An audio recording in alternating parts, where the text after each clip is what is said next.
Cette semaine, à Les Arts, on vous parle de littérature jeunesse.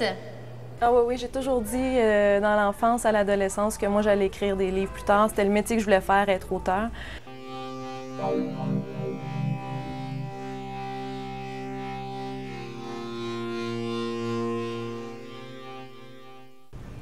Notre prochaine invitée, on a voulu aller la rencontrer dans un lieu qui la passionne. En me penchant sur son parcours, j'ai vite constaté que ado, elle passait son temps le nez dans les livres, qu'ensuite elle est devenue libraire et qu'aujourd'hui, elle publie son tout premier roman jeunesse. Livre, livre et livre. Fallait que je me rende à l'évidence, le meilleur endroit pour rencontrer Amélie Bibeau, c'était ici où elle travaille, à la bibliothèque GGC. Lily la Lune, mon surnom depuis que je suis haute comme 3 pommes. Je suis vraiment lunatique. Toujours coincée dans ma tête qui pense trop vite pour moi, prisonnière entre 2 rêves. Ça a débuté dans ma petite enfance. J'avais 4 ans, puis déjà, j'aimais les histoires, j'aimais les contes de fées, tout ça. Puis après ça, ça a été plus loin. Là. En fait, j'ai toujours lu beaucoup, puis c'est vraiment rendu à l'université que j'ai décidé de faire mes études en littérature. Puis je suis rentrée comme libraire à la bibliothèque GGC, puis ça s'est toujours poursuivi. J'ai bien fait rire ma grand-mère quand, à 5 ou 6 ans, je lui avais dit en soupirant: « J'en ai assez, mamie, je n'arrête pas de penser. » Elle s'était étouffée avec la fumée de sa cigarette tellement elle avait ri. J'étais très souvent à la bibliothèque. Tous les midis, j'allais me chercher un nouveau livre. Je dévorais ça dans le temps de le dire. C'est ça, j'allais au Mont-Notre-Dame, donc je faisais le parcours de Windsor à Sherbrooke à tous les jours. J'avais le temps de lire, là, plus que suffisamment. Là. Chère Lily la Lune, je ne sais même pas qui a commencé à m'appeler comme cela. Mon père, sûrement. Il trouve toujours des noms à tout. Ses plantes, sa maison, son jardin. Il appelle sa blonde Sophinette. Elle se nomme Sophie et elle a 10 ans de moins que lui. C'est probablement pour cette raison.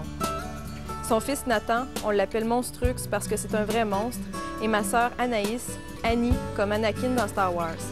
Elle aime bien ça, même si elle risque de se changer en Darth Vader à l'adolescence, comme le prétend mon père. C'est pas nécessairement le hobby qui est le plus populaire à l'adolescence. Qu'est-ce qui te fascinait là-dedans? Qu'est-ce qu'elle allait te chercher, toi? Je pourrais pas dire. J'ai toujours eu un petit besoin d'évasion. J'ai une imagination qui est très fertile. Ça a toujours été comme ça. Puis c'est vraiment un besoin de lire et d'écrire. Puis qui a toujours été là, dans le fond. Fait que non, j'en parlais pas plus que ça à mes amis. C'est sûr que c'est pas le hobby le plus cool en ville non plus. Mais c'était connu que je lisais beaucoup, puis ça faisait partie de ma personnalité. De toute façon, mon surnom est resté. Evelyne l'a repris et même mes professeurs l'utilisent parfois. Ça ne me dérange pas, c'est même plutôt drôle. Et c'est vrai que je suis dans la lune. J'ai même pris du Ritalin quand j'étais plus jeune. Le médicament devait me stimuler. Toutefois, après un mois, la mère d'Evelyne a dit à mes parents d'arrêter de m'en donner, car je ne réagissais pas très bien à ses effets. Il faut dire que mon cerveau est tellement influençable que je délire en prenant de l'aspirine. Aujourd'hui, c'est tes livres qui sont sur les rayons. Est-ce que c'est un rêve que tu avais depuis longtemps de publier? Ah oui, j'ai toujours dit dans l'enfance, à l'adolescence, que moi j'allais écrire des livres plus tard. C'était le métier que je voulais faire, être auteur. On a cherché bien gros à me trouver un autre métier parce que c'est pas le métier le plus payant, puis c'est pas une garantie de succès non plus, c'est assez rare. Mais oui, c'est depuis toujours. C'est un rêve c'est mon rêve. C'est le grand rêve de ma vie là, qui s'accomplit. Est-ce que tes parents t'ont appuyé là-dedans? Oui, beaucoup. Ma mère a dit qu'elle me donne des coups de crinque puis tout ça. Puis mon père, il était un petit peu plus réticent, sauf qu'il m'a toujours laissé aller là-dedans. Puis il a toujours eu confiance en moi. Puis il disait avec la passion que tu as, c'est sûr que tu vas y arriver, tu vas finir par le faire. Puis oui, je l'ai fait. Et ton rêve, c'est ça, c'est réalisé le 22 septembre dernier. C'est le premier d'une série jeunesse qui s'appelle Lily la Lune. Ça s'appelle Papillon de nuit. Oui. Mais ça n'a pas été si facile d'atteindre les tablettes. Non. Ça prend beaucoup de persévérance pour publier. Oui, ça prend énormément de persévérance. D'abord, il faut l'écrire, le livre. Hein? Ça prend quand même quelques mois, quelques années, même des fois. Moi, ça m'a pris presque 2 ans de l'écrire.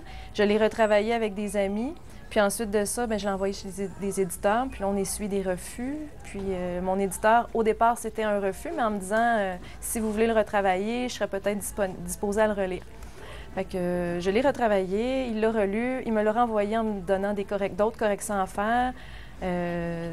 J'ai décidé de le faire, même si ça m'avait démoralisée, mais j'ai décidé de le faire juste pour l'apprentissage en me disant qu'au pire aller, j'allais avoir plus d'expérience pour la suite. Je l'ai retravaillé plusieurs fois, oui. Puis même le processus, là, à partir du moment où l'éditeur dit oui, c'est pas fini. C'est pas fini, il y a du gros travail. C'est à quoi tu t'attendais? Oui et non. C'est plus difficile dans le sens où, oui, ça demande beaucoup, beaucoup de temps, mais c'est tellement euphorisant. C'est tellement... Chacune des étapes est vraiment tripante parce que c'est de voir les corrections qui ont été apportées, les approuver, voir la page couverture, l'approuver, choisir des couleurs, voir la page des crédits, tout ça. C'est toutes des étapes qui sont vraiment intéressantes à vivre, là. Mais ça demande du temps. Et Amélie, adolescente, mis à part être adepte de lecture, elle était comment? Elle était lunatique aussi. Elle était très bavarde, c'est encore le cas aujourd'hui. Puis elle était plus extravertie que Lily, par exemple.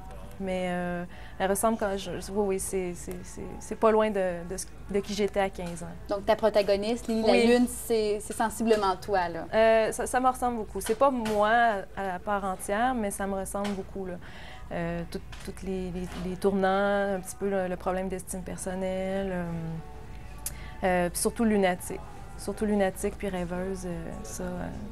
Et pour t'inspirer, tu es allée, je crois, refouiller dans tes anciens journaux intimes. Et tu en as d'ailleurs un nombre assez impressionnant. Tu en as combien de journaux intimes? Bien là, il faudrait que je les compte parce que j'ai de la difficulté à vraiment suivre le compte. Je suis presque rendue à 20. C'est autour de 18 ou 19 là, que j'ai. J'écris encore moins qu'avant, mais j'écris encore dans mon journal intime.